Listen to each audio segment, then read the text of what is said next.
আজ রথযাত্রার পূর্ণতিথিতে প্রভু জগন্নাথ দেবকে দর্শন করলাম এবং জগন্নাথ দেবের মহাপ্রসাদও গ্রহণ করলাম। মনে এক অদ্ভুত শান্তি হচ্ছিল।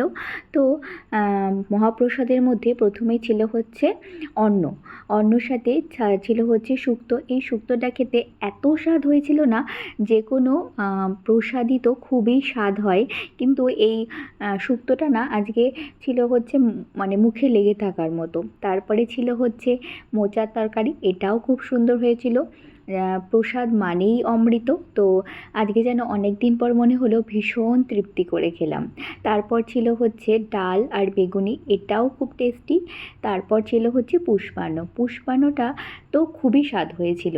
পুষ্পান্নর সাথে খাওয়ার জন্য ছিল হচ্ছে পটল আলু পনির দিয়ে একটা তরকারি, আর শেষ পাতে খাওয়ার জন্য চাটনি পাঁপড় দই মিষ্টি পরমান্ন ছিল। তো আজকে এই ভোগ প্রসাদ গ্রহণ করে না মনে হচ্ছে যেন আলাদাই একটা শান্তি পেয়েছি মনে।